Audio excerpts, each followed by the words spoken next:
repetindo uma frase do meu pai, o sucesso só é grande quando ele é de muitos. Então, esse muitos faz muita diferença para nós.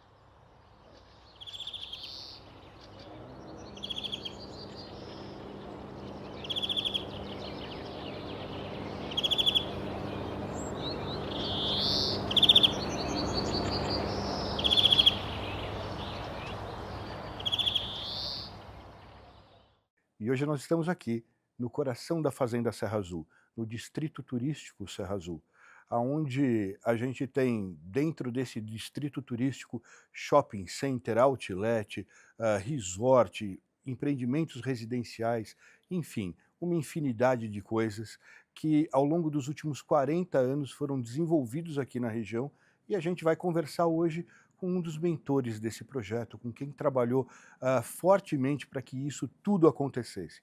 A gente vai bater um papo com ninguém mais, ninguém menos do que César Federmann. Bem-vindo, César. Bom, muito obrigado pelo convite. Vai ser um prazer a gente trocar ideias, falar sobre as coisas que nós realizamos, os planos que nós temos ainda para frente e mostrar mais ou menos o que a gente pretende, a maneira que a gente pensa de negócios e de estilo de vida. E hoje a gente vai ter a oportunidade de ouvir um pouco mais do César, que além de empresário, visionário, ele é pai, ele é avô, ele é filho, ele é amigo, enfim, a gente vai poder entender um pouco mais de onde sai tanta inspiração para que a gente possa ter todos esses equipamentos aqui dentro do Fazenda Serra Azul, dentro do Grupo Terras de São José, sempre trazendo inovações e novos produtos para muita gente. César, a primeira pergunta que fica, que eu gostaria que você me explicasse. Da onde vem a inspiração para, há 30 anos, pegar um lugar árido, um lugar que não tinha absolutamente nada e transformá-lo no que é o Distrito Turístico Serra Azul? É um prazer dizer que há 30 anos eu tive a herança de uma coisa que já vinha de outros 30 anos. A nossa empresa celebra mais de 60 anos de atuação no mercado. E começou com meu pai, Jacó Federmann, que é um grande inspirador meu e de muita gente também, na verdade. Então, e vem uma lógica. Para contar da lógica, te contar mais ou menos onde chegamos, por que estamos aqui nesse ponto, em 1963, ou seja, 61 anos atrás, meu pai fundava uma construtora de estrada chamada SEMPAR, Sociedade de Engenharia e Pavimentação Rodoviária. Depois disso, ao longo do tempo, 11 anos depois, ele desenvolveu o primeiro loteamento fechado do Brasil. Era uma questão de uma engenharia de alta, uma engenharia pesada, de grandes proporções, transformado de infraestrutura rodoviária numa estrutura urbana. Ou seja, ele idealizou o primeiro loteamento fechado do Brasil, o Terra de São José Itu, que é a nossa menina dos olhos, também uma coisa um outro produto que nos alavancou a estarmos aqui hoje. Com essa experiência, nós viemos depois para tratar de uma área aqui, como você disse, que não tinha nada, há 30 anos atrás, uma fazenda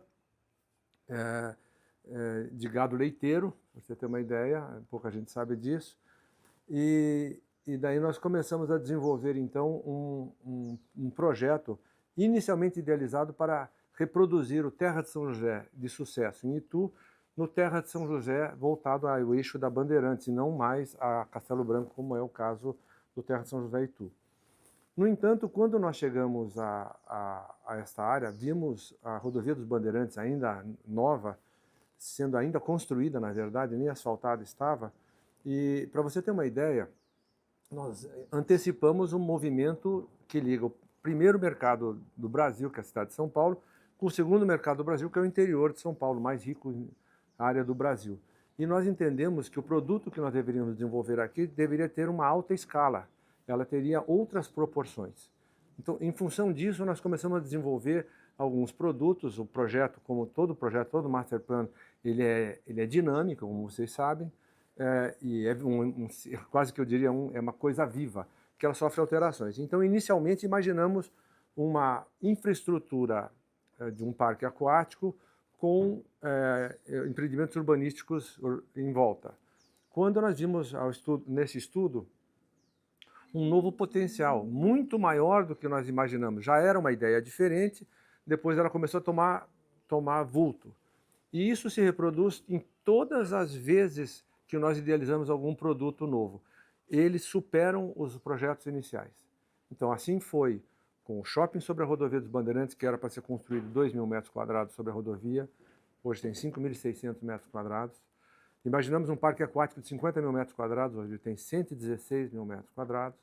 O Hopi Hari, que deveria ser um empreendimento de menos de 1 milhão de metros quadrados, hoje tem 1 milhão de metros quadrados.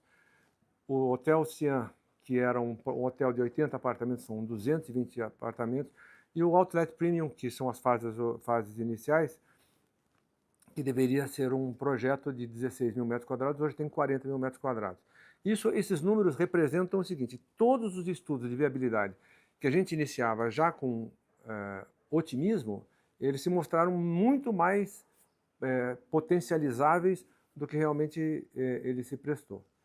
Mas a grandiosidade de tudo isso, o pessoal vai poder entender vendo as imagens, que vai ficar um pouco mais tangível para eles. Mas o que dá na cabeça e no coração de um empreendedor quando chega no meio de uma fazenda de gado leiteiro, a 5 minutos da rodovia, e imagina que pode ser desenvolvido em todo esse entorno o que foi desenvolvido, fora a coragem. Da onde vem essa visão, esse entendimento? Porque é isso que faz que as pessoas sejam diferentes. Hoje, você olhar todo esse entorno e querer desenvolver alguma coisa é uma coisa, mas criar do barro é muito mais diferente, é muito diferente. Da onde veio essa inspiração para implantar o primeiro shopping aéreo sobre rodovias, por exemplo? Bom, eu vou te contar uma história curiosa, né? Como surgiu nós queríamos criar uma ferramenta de impacto na rodovia. Nada mais impactante do que um prédio sobre a rodovia, e do gênero, até hoje, é o maior do mundo, maior que os que estão encontrados similares na Europa.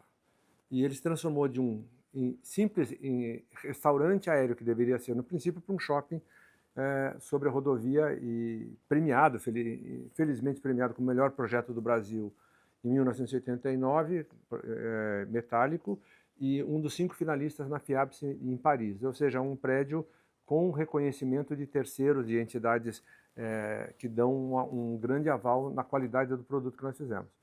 Agora, o interessante que eu vejo é o seguinte: o shopping, o shopping aéreo, falando só do shopping aéreo, ele se presta para mostrar, primeiro, um portal de um distrito turístico que nós idealizamos há 30 anos atrás, que hoje é a realidade.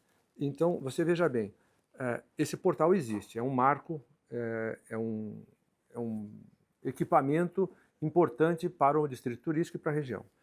Isso mostrou ao empreendedor, ao investidor que nos acompanhou ao longo desse caminho, que o projeto não era só papel.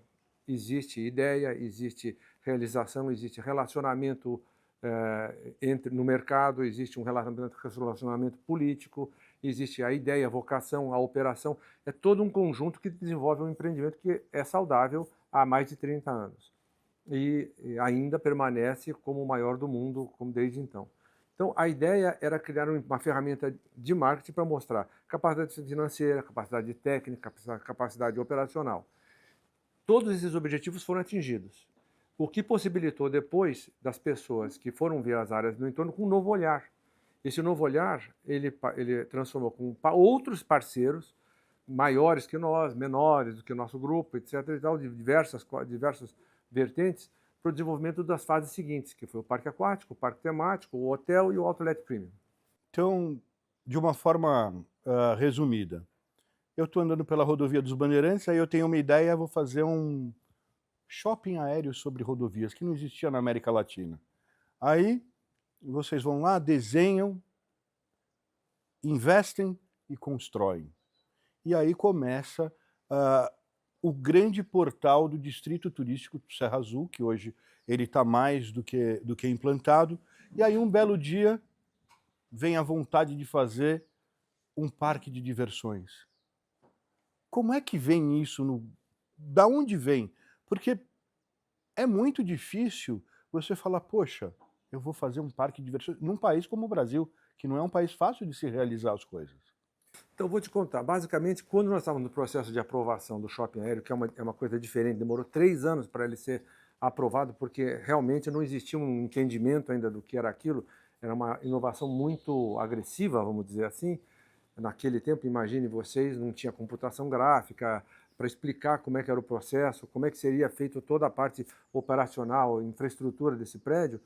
Demorou 3 anos para ser assinado. E mais outros 2 para ele ser construído sobre a rodovia. Com detalhe, não houve um incidente na rodovia. A rodovia não foi interrompida. Foi uma obra de engenharia, um planejamento premiado, inclusive. Muito bom. Me orgulho muito de ter participado desse processo. Daí, com isso, você criou a oportunidade. Com a oportunidade, você tem... Veja bem, nós estamos colocando um shopping aéreo na melhor sistema viário do Brasil, no centro de 30 milhões de habitantes, 15% da população de São Paulo, clima bom, dimensões rurais e população que hoje atinge 11 milhões de pessoas que visitam esses empreendimentos por ano. Então você tem a oportunidade. Nessa oportunidade, aí resta você ter a criatividade e a vontade de inovar. Para você inovar, no caso do parque, a pergunta específica sua, foi interessante. Nesse processo de aprovação, eu acabei morando um tempo nos Estados Unidos. E minha filha hoje, já 30 anos atrás, ela ainda era uma criança de colo. Eu fui com meu pai, que foi me visitar lá enquanto eu estudava lá, com ela no colo dentro de um parque na Flórida, que eu morava em Miami, né? E eu olhei para o lado e falei, pai, olha, isso daqui a gente consegue fazer, né? Vamos levar essa ideia. Que simples, né? A gente consegue fazer um parque. Pois é, simples. Não, mas faltava um complemento, que nós aprendemos desde aquela época que nós sabemos fazer boa parte do processo, mas não somos sozinhos. Nós contratamos depois especialistas, pessoas que nos ajudaram a idealizar um produto profissional, maduro, para o começo do desenvolvimento do turismo, que era muito amador naquela época. Então nós encontramos nisso uma oportunidade. Junto com a vocação que nós encontramos e as condições que nós tínhamos, aí surge o produto. Então, como foi muito simples, né? Não, vamos fazer um parque de diversões. Como é muito simples, lógico que brincadeiras à parte, a gente vem e consegue implantar aqui no distrito o primeiro parque de diversões aqui fora de dentro da capital paulista, fora de São Paulo. E aí, durante 30 anos, vem um estalo. Eu vou fazer um outlet. O primeiro outlet de grandes marcas internacionalmente famosas, assim, de renome. Vou fazer. Foi assim. Porque não pode ser tão simples. Para gente, para o Renato, que é um mero ser humano, eu sou um ser humano normal. Eu não teria ideia e nem aonde buscar a criatividade para fazer um outlet. Não existia no Brasil. Renato, nós somos feitos de histórias, então vou te contar mais uma. Vamos lá. Um dia estava eu na minha sala, quando entra uma pessoa dizendo, César, eu corri todos os chopeiros, pessoas de outras redes de shopping no Brasil, todas elas, eu estou com 80 cartas de intenção de lojistas que querem que seja feita um novo outlet no Brasil. Mas ninguém faz. E a ideia do outlet é uma ideia, naquela época, fracassada, com muitas histórias de insucesso. Então você veja bem, ele me mostrou, eu falei, eu tenho a área, eu tenho o público, eu tenho a oportunidade, eu tenho interessados lojistas que não pagariam nada se desistisse ou mudasse de ideia. Então eu acreditei nessa ideia, deixa que o resto a gente faz. parte fundiária, a parte de licenciamento, a parte de orçamento, a parte de construção, tudo foi feito dentro da nossa empresa, em que nós falamos, vamos desenvolver um produto em que seja aceito pelo mercado e vamos tirar essa pecha de que o outlet não funciona no Brasil. Então, há 14 anos atrás, surgiu o Outlet Premium São Paulo, que é o primeiro e o mais, vamos dizer, rentável, vamos dizer, por metro quadrado ainda do Brasil. E hoje eu me atrevo a afirmar que ele faz parte de uma categoria não só de outlets, como você mencionou, mas de super outlet.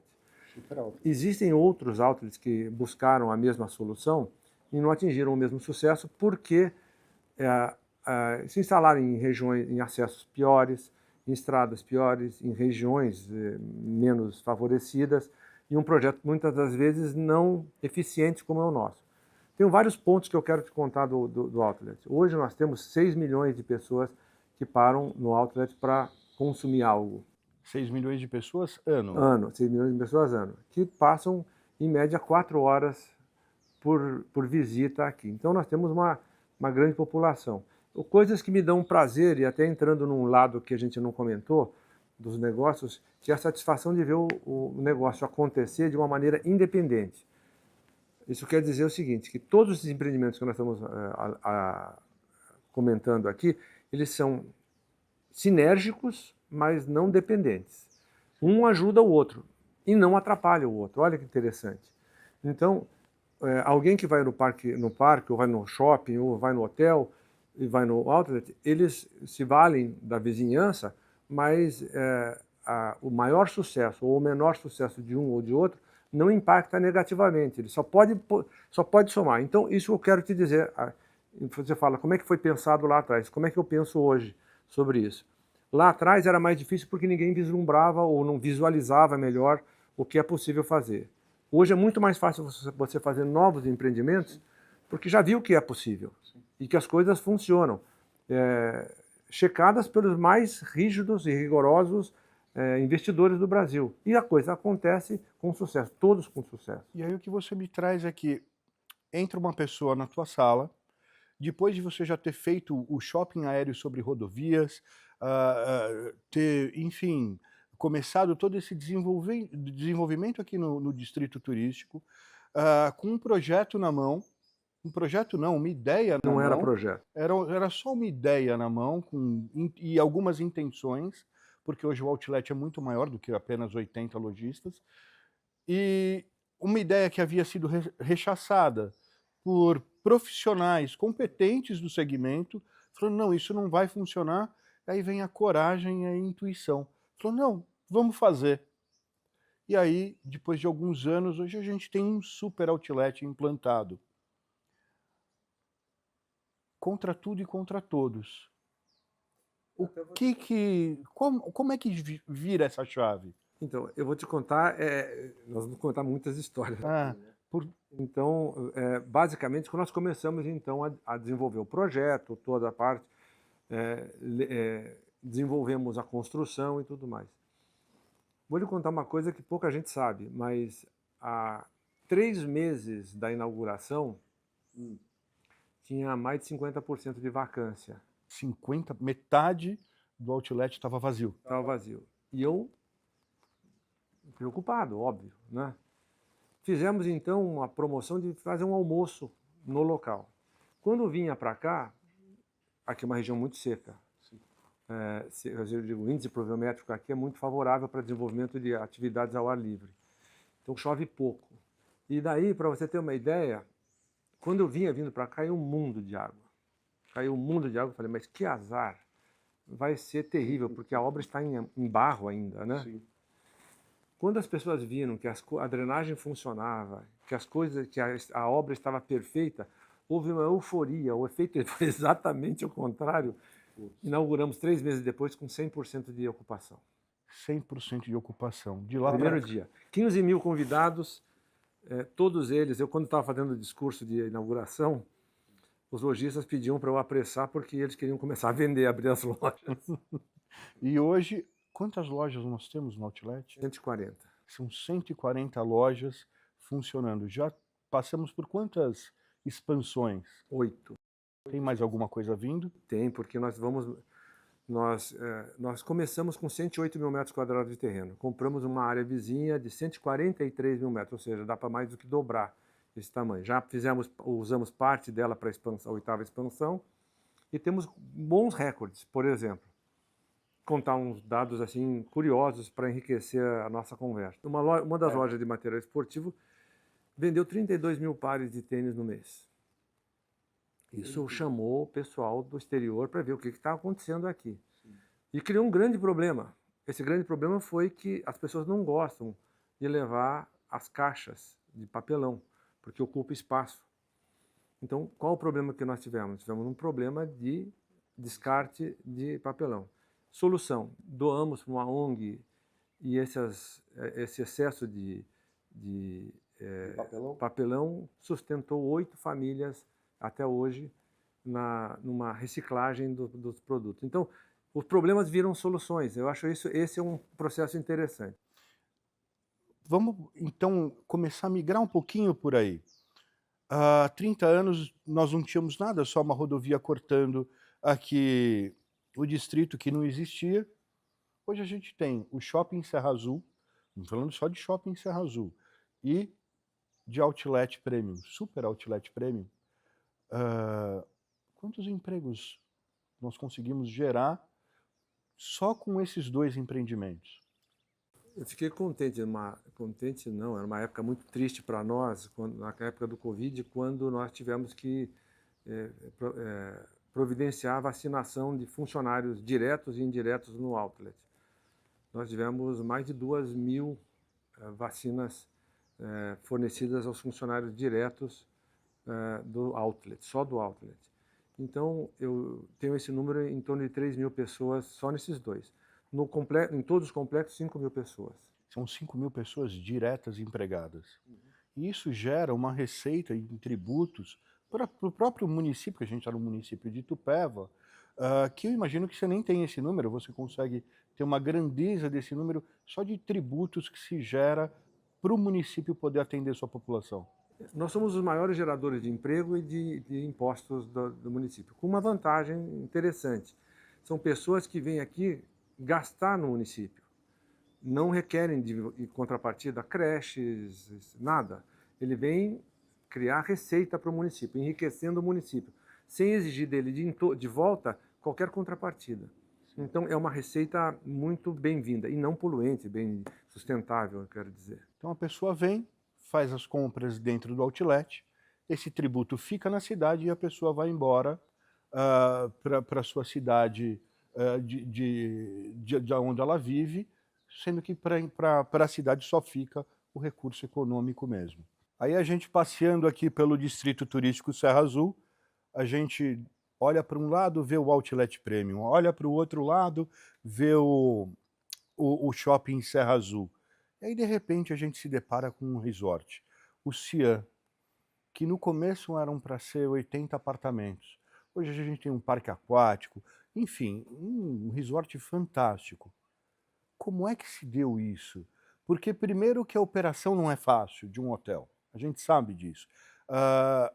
É um monte de funcionário para contratar, tudo para se fazer. Da onde vem essa vontade de encarar toda essa dificuldade? E enfrentar tudo isso? Da onde vem isso? Olha, basicamente é o seguinte, você tem hoje a partir nós conseguimos conquistar o título de distrito turístico definido por lei no estado, inclusive. Isso nos dá uma categoria acima de um empreendimento de iniciativa privada. Ele é de interesse público. Esse é um ponto importante que é a ser destacado. O distrito turístico traz um alinhamento do setor privado com o setor público, mostrando ao empresário, ao investidor, que nós estamos alinhados. Esse é das vontades. Para isso, nós temos que voltar. O distrito turístico vem de um polo turístico. Esse polo turístico, antes de atingir o status de distrito, ele era um produto de uma iniciativa privada da nossa empresa, que hoje conquistamos, então, o distrito turístico. Para ter o polo turístico, você tem que ter mais do que um equipamento urbanístico, vários equipamentos urbanísticos. Um deles era o projeto do hotel. E a ideia do hotel era se valer da região em torno do aeroporto de Viracopos. Estamos a 17 quilômetros do aeroporto de Viracopos. Com isso, idealizamos um hotel, como sempre, um de 3 estrelas e 4 estrelas. Durante o projeto, nos empolgamos, fizemos um hotel todo ele de 4 estrelas e durante a pandemia nós resolvemos fazer um retrofit e transformamos numa nova empolgação num resort, com um novo parque aquático próprio do hotel. E foi uma grande aceitação, são 220 apartamentos e uma qualidade de atendimento muito boa, e essa marca Cian é uma marca nossa, do nosso grupo. Uma curiosidade, o hotel, o resort, o Cian Resort, ele passa por um retrofit agora, durante a pandemia. E todo mundo sabe que todos os hotéis sofreram muito durante a pandemia. Durante a pandemia, um hotel se transformar num resort e passar por um processo de retrofit, quanto que é investido num projeto como esse em meio a uma pandemia? Foram dezenas de milhões. Dezenas de milhões sem saber o que ia acontecer, porque ninguém tinha certeza de nada. Santa ignorância, sabe? Santa ignorância. Santa ignorância no sentido de que é o seguinte, nós imaginávamos fazer um investimento e não sabíamos quanto tempo ia demorar essa pandemia. Então, conforme ela foi demorando, foi nos dando mais tempo de fazermos mais melhorias. E ao final desse processo, um processo construtivo de ideias e tudo mais, acabamos saindo da pandemia com um excelente produto, muito melhor do que era antes. Então nós aproveitamos o tempo de vacância dos hotéis, todos os hotéis fecharam, para novos investimentos. Confesso para você que, olhando para trás, se nós soubéssemos da demora da pandemia, o trauma que ela representou para as pessoas e para o mercado, talvez a solução fosse outra, mas o resultado é bom. O resultado ele é fantástico, só que eu quero só colocar um pouco mais de tempero nessa equação, porque em Itu tem o Novotel, né, um resort maravilhoso, que também estava fechado, que também estava gerando um prejuízo importante para a empresa.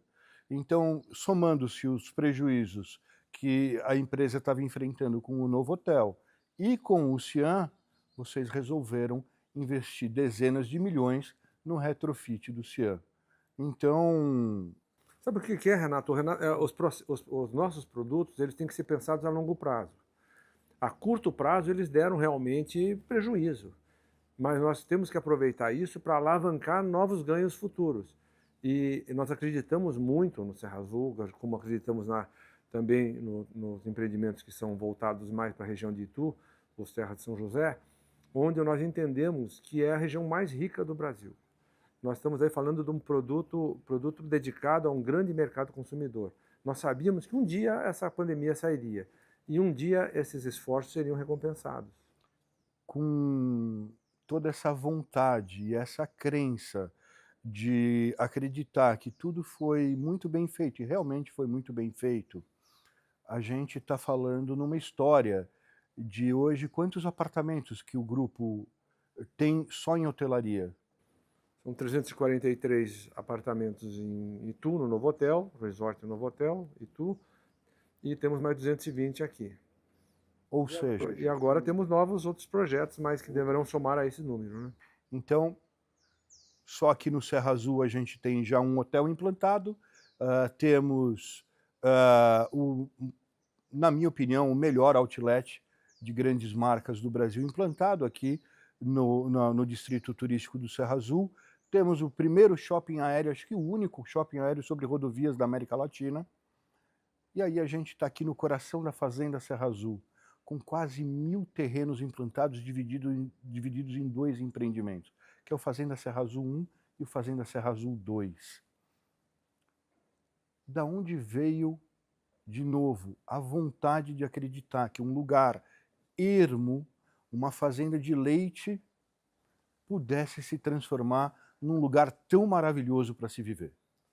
Bom, esse é o nosso negócio, nós somos urbanizadores, eu digo diferente de loteadores. Loteadores simplesmente subdivide os lotes. Loteador é uma pessoa que aproveita de uma situação de um desenvolvimento urbanístico no entorno para fazer o seu lote. O urbanizador ele desenvolve a ideia, ele cria essa sinergia entre os empreendimentos e cria um estilo de vida dentro disso. Com a implantação dos empreendimentos comerciais que nós falamos há pouco, fazia-se necessário a segunda e primeira moradia. Nós estamos a 35 minutos da Marginal do Tietê, por uma estrada de alta qualidade. Nós estamos a 17 quilômetros de Viracopos, 25 minutos de Campinas, de Jundiaí, 14 quilômetros. Nós estamos falando de uma região nobre, que se presta a isso. Nós tínhamos uma área, através de novos investimentos, compramos um total de 12 milhões de metros quadrados. Para vocês terem uma ideia, a Terra São José tem 4, 3 vezes o tamanho de Terra São José 1. Só para o público poder entender, Terras de São José tem mais ou menos 3 vezes e meia o Parque do Ibirapuera. O Terras de São José, que tem 4 milhões de metros quadrados, representa 1/3 da área do Serra Azul. Exatamente. Esse número, essa conta está certa. Então, basicamente, aqui nós entendemos o seguinte, que aqui nós temos um potencial, nós já provamos que ele existe. E nós somos um vetor de desenvolvimento da região. Esse é o bom, com a ajuda agora do governo, esse alinhamento através do distrito turístico, novos empreendimentos virão, novas iniciativas, novos investimentos. Falando novamente, retornando à parte residencial, nós fizemos 2 produtos, eles mais ou menos divididos em tamanhos dos lotes.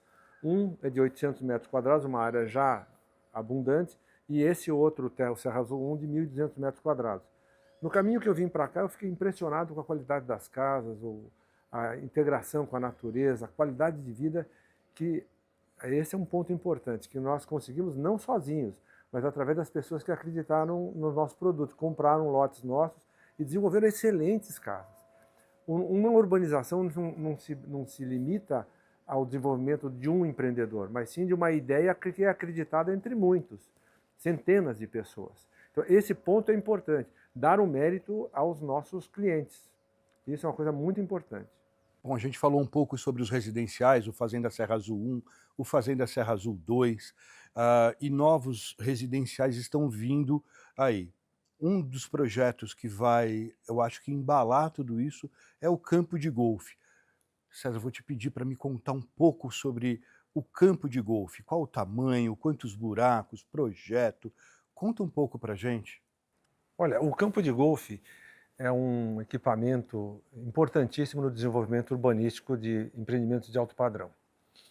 Temos uma primeira experiência no Terra São José Golf Clube em Itu, com um campo completo de 18 buracos, e agora estamos repetindo essa iniciativa num novo campo de golfe com a assinatura do Jack Nicklaus Design.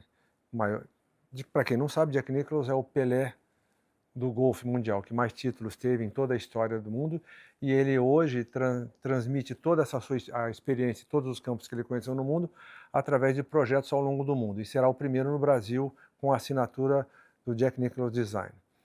Trata-se de um campo de golfe de 18 buracos, impressionantemente moderno, com as novas técnicas de jogo.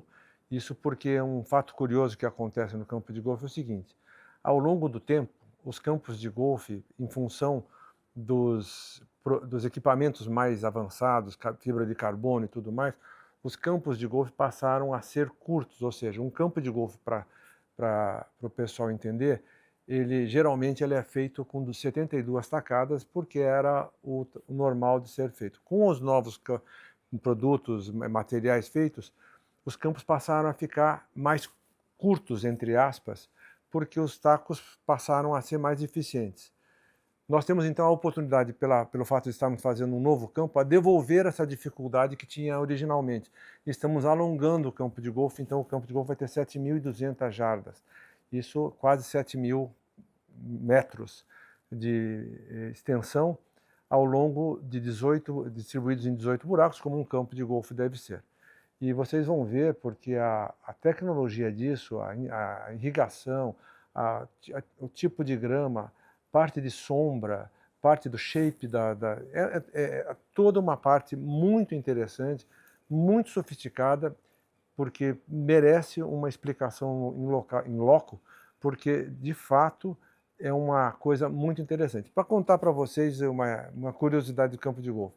Nasceu na Europa, na Escócia, onde os campos eram feitos de uma grama que não interferisse, os campos originais não interferiam com o, a trajetória das bolas, e ao longo do tempo, aquele frio que tinha, as ovelhas faziam buracos no chão, formando bancas de areia.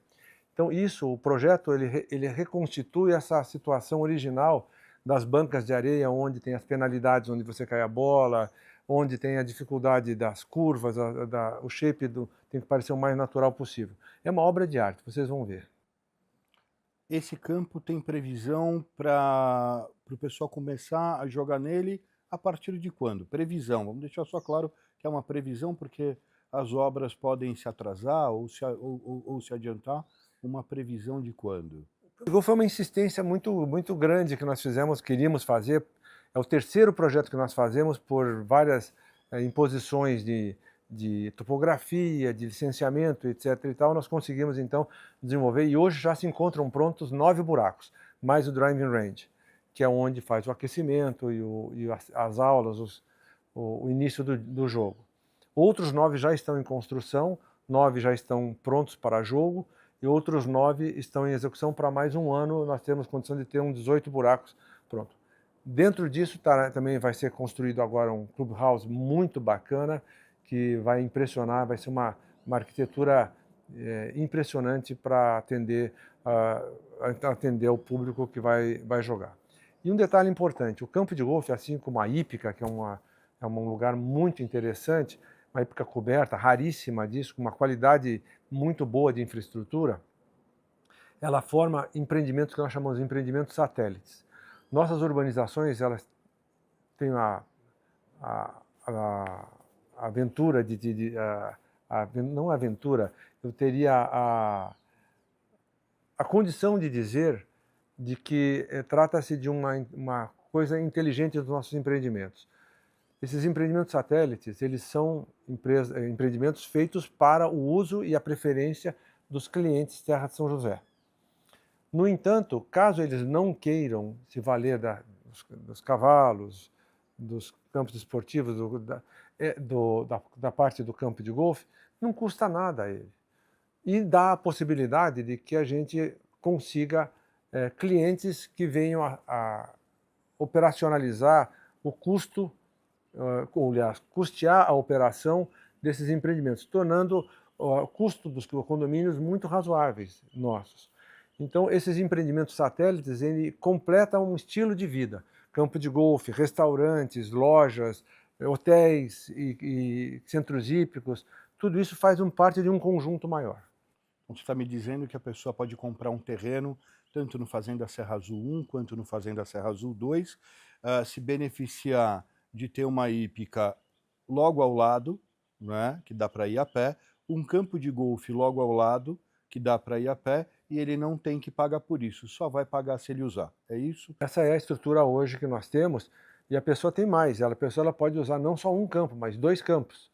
Nós vamos ter um conjunto de amenities, vamos dizer assim, falando um pouco, de que vão gerar muitos privilégios para quem é nosso cliente, vão ter horários favorecidos, custos subsidiados, ou seja, todas as condições para praticar um bom esporte, um bom empreendimento, a título. Esse empreendimento que nós estamos falando do campo de golfe, eu tenho a pretensão de dizer que ele pode concorrer a ser o melhor campo de golfe do Brasil. Nós temos todas as condições, na melhor região, no melhor projeto, com o melhor escritório de arquitetura do empreendimento, muito bem implantado e construído, com condições extraordinárias, com essa nova característica de alongar o campo, dando a ele uma condição original que os campos antigos não possuem condições de serem alongados, e com isso, com outros privilégios, dentre outros empreendimentos, opcional de custo, se assim o quiser. Ou seja, só vantagens. Uma coleção de privilégios para todo mundo que é proprietário dentro de um dos empreendimentos que o grupo entrega. Seria mais ou menos por aí? Isso, veja bem, um campo de golfe, a densidade dele, que gera, densidade populacional é muito pequena, então é um empreendimento muito bem visto ambientalmente falando. O valor paisagístico de um campo de golfe é maravilhoso. Esse campo, por exemplo, ele foi construído de forma a ter 16 quilômetros de terrenos de frente para o golfe. Olha que coisa impressionante. Você vai poder ter a sua casa, o seu empreendimento, o seu imóvel de frente a um campo de golfe em 16 quilômetros. É uma coisa, são números impressionantes. O campo de golfe de Terra São José Golf Club é tido entre os 10 melhores pela revista Golf Digest, que é especializada no assunto. Então, eu acredito que nós vamos poder oferecer, no quesito de campo de golfe, 2, certamente, entre os 10 melhores campos de golfe do Brasil para serem jogados a critério dos nossos clientes. Então, para o pessoal que estava querendo novidade, o pessoal pode ter a certeza que daqui a pouco o campo de golfe está operando com um dos melhores clubhouses de todos os tempos, e que nós vamos ter mais um empreendimento com lotes de frente para o golfe, e o pessoal vai poder bater bola lá muito em breve. Aí eu volto, eu olho para trás e eu fico imaginando 40 anos atrás, quando o César vem para o grupo Terras de São José e começa esse desenvolvimento todo desses novos negócios, um trabalho duro, diário, de arregaçar as mangas. E aí eu chego para você há 40 anos atrás e te pergunto, se eu chegasse para você e falasse, olha, aqui, onde não tem nada, legal depois a gente até ter a imagem para o pessoal entender o que era o Distrito Turístico há 40 anos atrás. E aí eu pergunto para o César, 40 anos mais novo, olha, tem um cara que vai colocar aqui 2 parques de diversões. Ele vai trazer um shopping sobre a rodovia dos Bandeirantes, vai implantar um outlet, vai fazer 2 residenciais e ainda tem novos projetos. Você acreditaria? Olha, a resposta é não, no seguinte, mas que tem uma variação. Como é que nós resolvemos esse não? Basicamente o seguinte, se nós apresentássemos metade dessas ideias para o mercado, de uma empresa que ainda naquela época, 40 anos atrás, não tinha feito, o mercado não ia assimilar. A verdade era essa. Por isso nós subdividimos cada um empreendimento, cada uma empresa, com uma diretoria, com um investidor, com um profissional operacional. Fizemos um shopping center de empreendimentos, que cada fase contribui com a passada e com o global, com o total. Então, por isso que eu disse e repito tranquilamente, hoje é muito mais fácil você fazer um novo projeto do que quando não tinha. Há 40 anos atrás, eu confesso para você que era mais difícil. Resumindo, muita coragem, muita teimosia, acreditar muito, ter muita crença de que tudo aquilo estava sendo feito por um propósito maior. Fora isso, que mais que você pode acrescentar nesses 40 anos de história? Porque tenho certeza que durante esses 40 anos de desenvolvimento, muitas vezes você teve que sair de casa muito cedo e voltou muito tarde. Foram muitos finais de semana trabalhando, foram muitas horas empregadas de trabalho. Fora teimosia, coragem em trabalho, o que fica de conselho para quem quer acreditar do jeito que você acreditou em tudo isso? Prazer, muito prazer fazer isso aqui, porque veja bem, eu imagino que nós vamos ter novas imagens aqui. Quando a gente for visitar através das imagens dos empreendimentos, todos eles significam muito para mim e para nós. Então, as realizações na escala humana, isso é interessante. Quando você faz um projeto que caiba num papel, é uma coisa. Quando você vem na sua proporção humana, você começa a ver a majestosidade das coisas e você fica muito orgulhoso de saber que eles são empreendimentos de porte, com soluções razoáveis e outra coisa, além de sustentáveis, ela é sustentável socialmente. Nossa empresa, felizmente, ela se sensibiliza pelos efeitos colaterais do empreendimento desse. Não se trata só de qual a margem de lucro que se tem, qual é o valor financeiro dele, mas nós estamos tratando bem a natureza, nós estamos tratando bem as pessoas, nós estamos empregando pessoas que, olha que interessante, que independem da nossa continuidade. Deus o livre, a gente não esteja mais aqui, um dia isso acontecerá, os produtos continuam. Nós estamos, infelizmente, meu pai faleceu há 3 anos atrás, e as obras dele continuam. Isso vai acontecer comigo, vai acontecer com todos nós aqui. Então, essa missão é muito bonita, sabe? Então, esse prazer de dizer que nós estamos num país que precisa, numa condição muito boa de desenvolver... Veja bem, eu entrei nessa história com o carro andando. Meu pai já era um desenvolvedor, um visionário, junto com o Rosaldo, que foi um grande parceiro de vida dele. E assim vai agora para as outras gerações. As minhas filhas, por exemplo, atuam numa mesma filosofia de negócio, com muito profissionalismo, mas com elos familiares. Nós não abrimos mão nenhum nem outro, ambos fatores são importantes. A eficiência tem que acontecer dentro de um propósito maior que é ensinado entre nós. Nós somos geradores de negócios, participamos de um processo de desenvolvimento que gera lucro para o investidor, gera lucro para nós e que gera lucro para a sociedade. Esse é uma coisa interessante. Repetindo uma frase do meu pai, o sucesso só é grande quando ele é de muitos. Então, esse muitos faz muita diferença para nós. Durante esse nosso bate-papo, a gente falou bastante do Distrito Turístico Serra Azul. O Grupo Terras de São José não é só o Distrito Turístico Serra Azul. Muito trabalho foi empregado aqui no Distrito Turístico, mas existe toda uma frente de trabalho na cidade de Itu, em outras regiões também.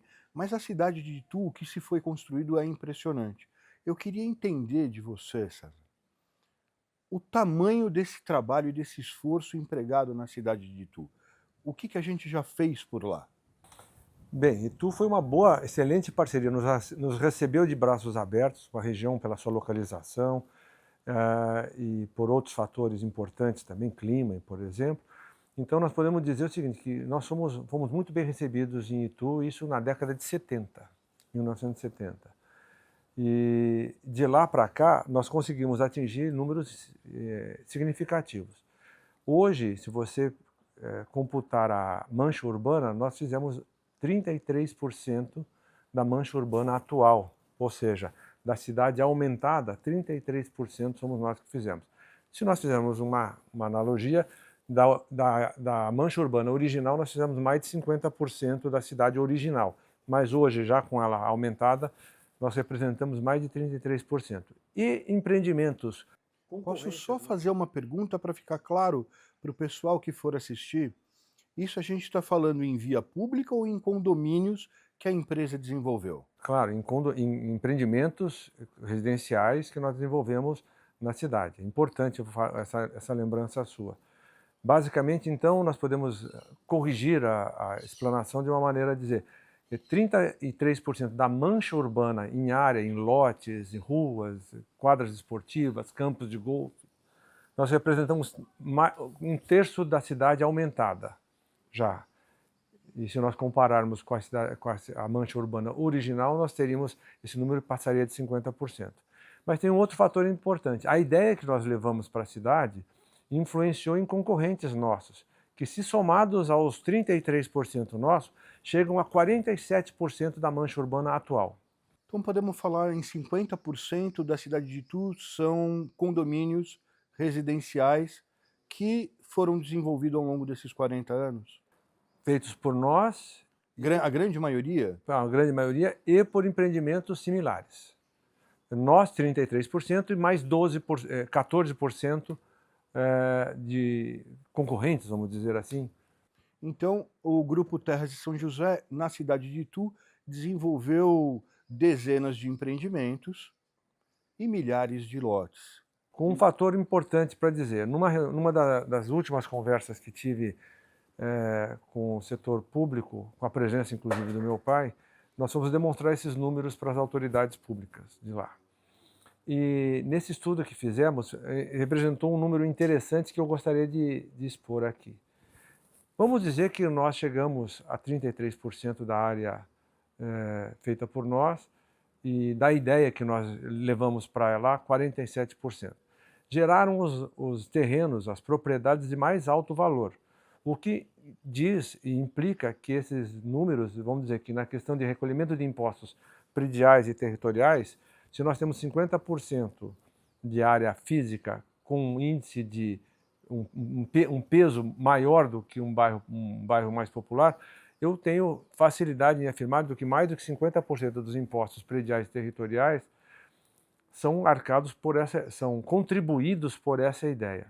Veja que interessante, esses mesmos empreendimentos que ocupam 50% da região da mancha urbana de Itu não pedem nada em troca. As manutenções das vias públicas, segurança, manutenção, ou seja, o serviço público que deveria ser pago por esse imposto recebido, deveria ser retornado a esses empreendimentos, que não pedem isso. Portanto, esses recursos entram livres e desimpedidos para uma prefeitura que ela pode, sim, com esses recursos, contribuir para bairros menos favorecidos. Isso traduz-se numa serena distribuição de renda. E com essa distribuição de renda fantástica, que a gente consegue realmente ver, porque Itu é uma cidade fantástica hoje, a gente pode dizer que muitas indústrias acabaram indo para Itu porque os seus proprietários, os proprietários dessas indústrias, são clientes do Grupo Terra São José em diversos dos seus empreendimentos que mudaram a sua vida para a cidade de Itu. É correto dizer isso? Essa afirmação é correta? Muitas empresas multinacionais que pretendem dar aos seus funcionários, diretores e até proprietários, eles dependem de uma condição de qualidade de vida interessante que nós, felizmente, conseguimos entregar. Para o pessoal ter uma ordem de grandeza, vamos pegar um dos empreendimentos, apenas um dos vários empreendimentos. Vamos falar de Terra de São José 1, que foi o primeiro.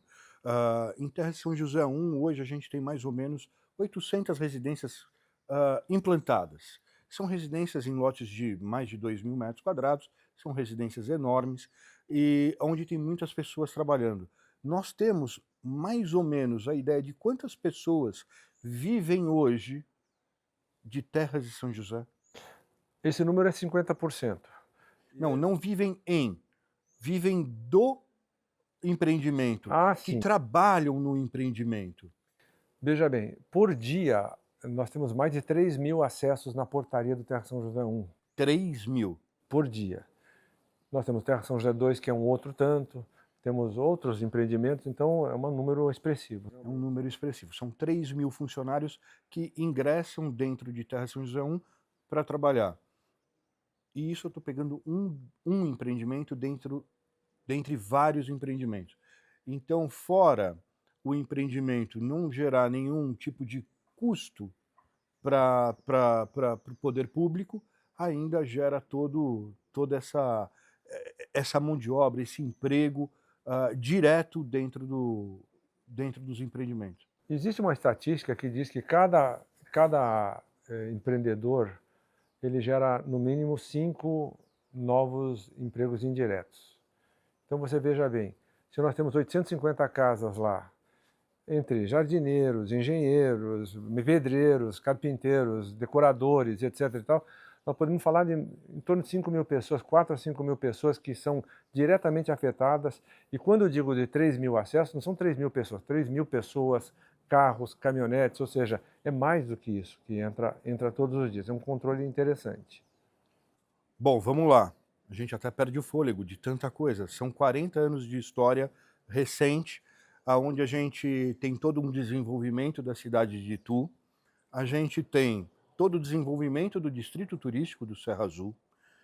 Nós temos uma frente muito importante que eu gostaria que o pessoal também conhecesse do Grupo Terra São José, que são as concessões rodoviárias. Tem um braço da empresa que cuida de concessão rodoviária. O que são essas concessões rodoviárias? Que tipo de negócio é esse? O nosso começo foi a construção de estradas para o governo como construtoras de engenharia pesada. Isso em 63. Esse mercado cresceu, ele tem novas obras e tudo mais, mas ele evoluiu e nesse dinamismo de vocação nós entendemos que era importante nós sermos concessionários de estradas. Fomos originalmente coproprietários da Renovias, que liga Campinas a Mococa, 240 quilômetros de pista dupla. Depois nós fomos em outras tantas concessões, Rodosul.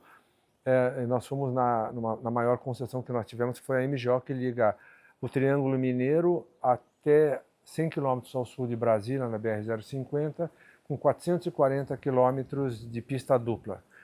E esse foi um fator importante, foi uma ruptura no modus dessas concessões.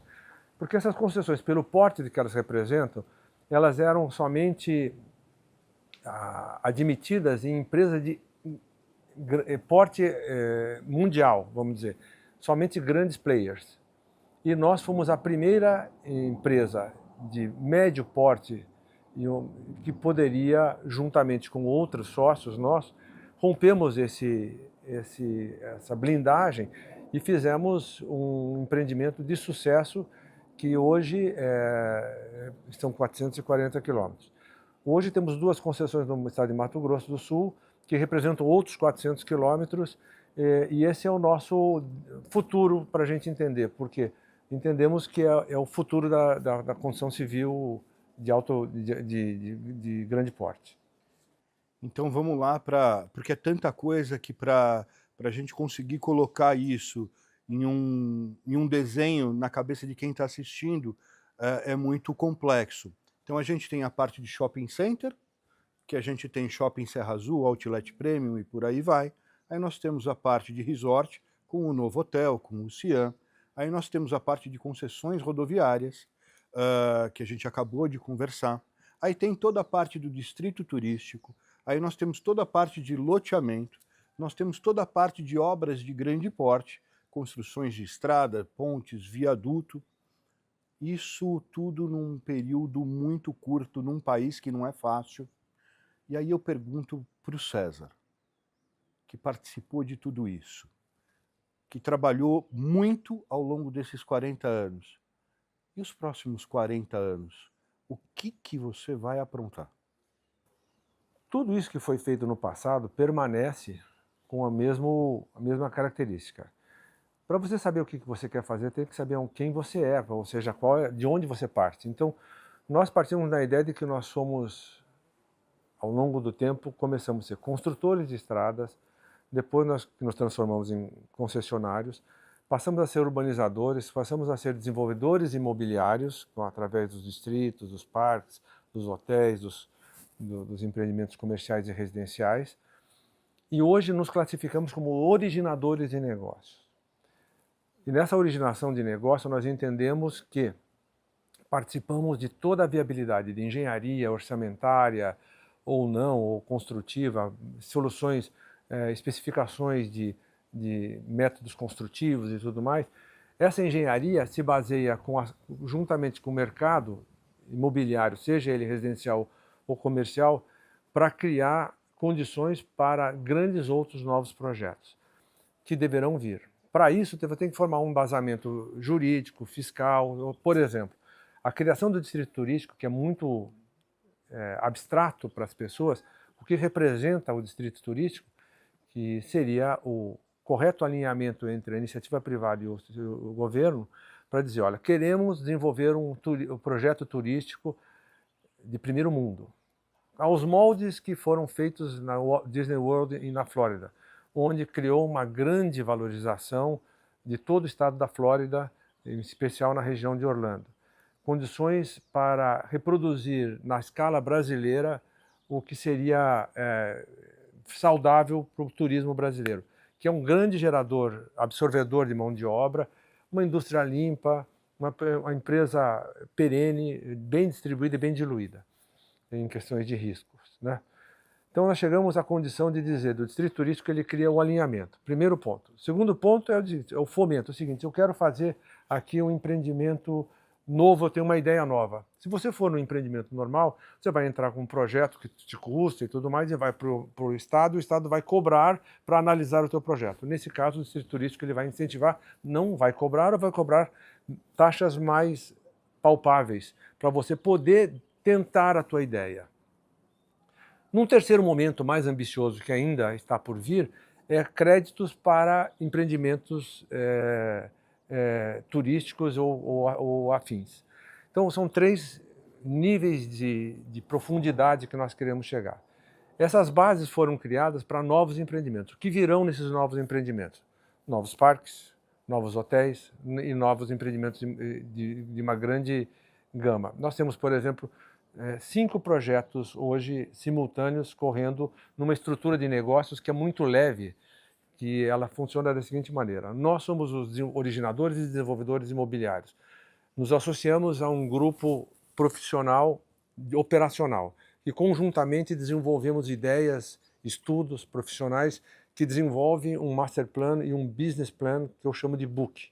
Esse book ele vai ao mercado para testar se ele é aceito ou não é aceito.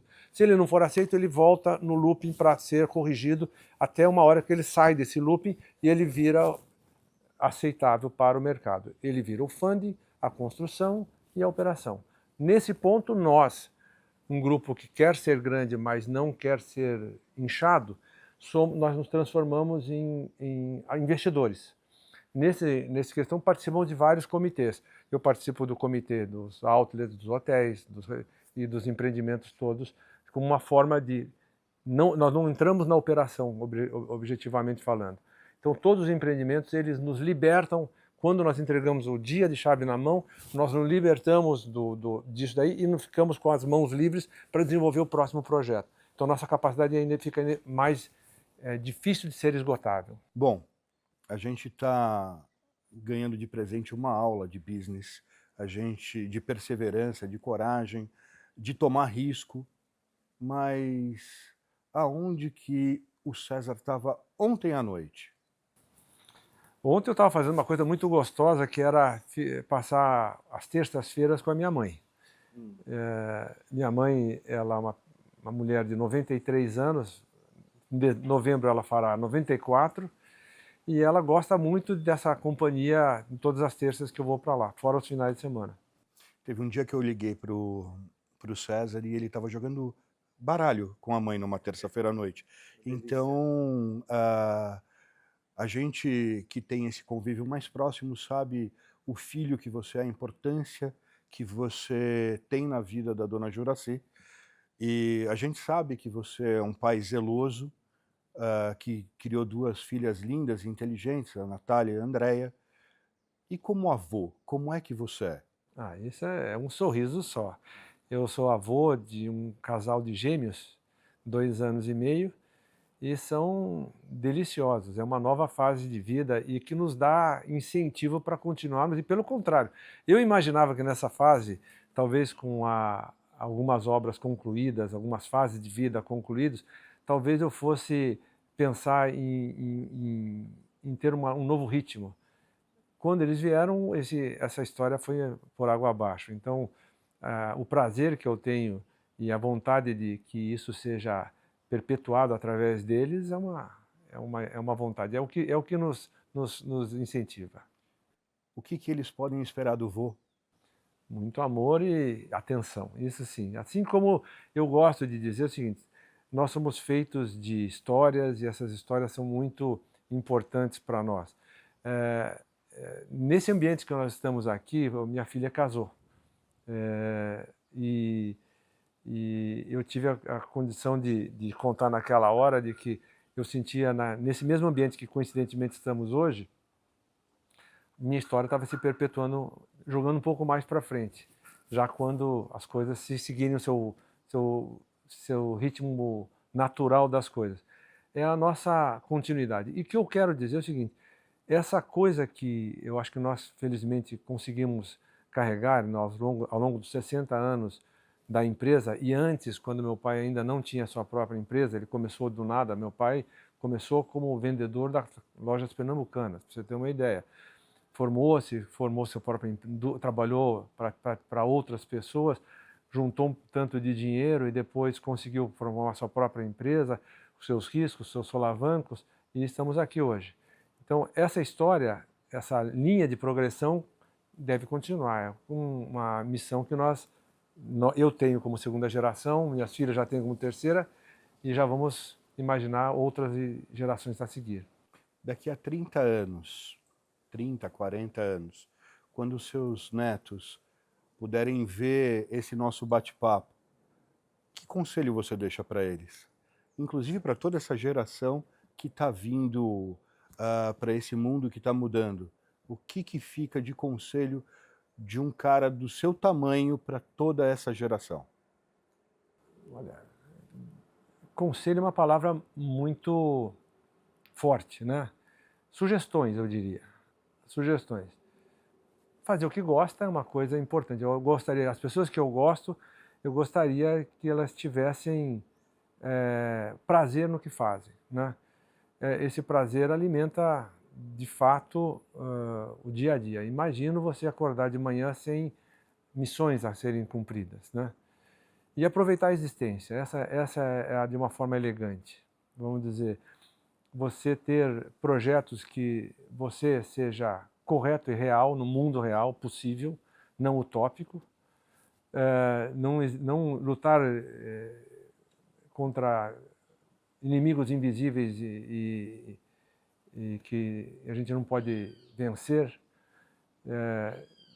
vencer os inimigos possíveis, escolher suas batalhas e seguir em frente. Hoje a gente bateu um papo com o César, o filho da dona Juraci,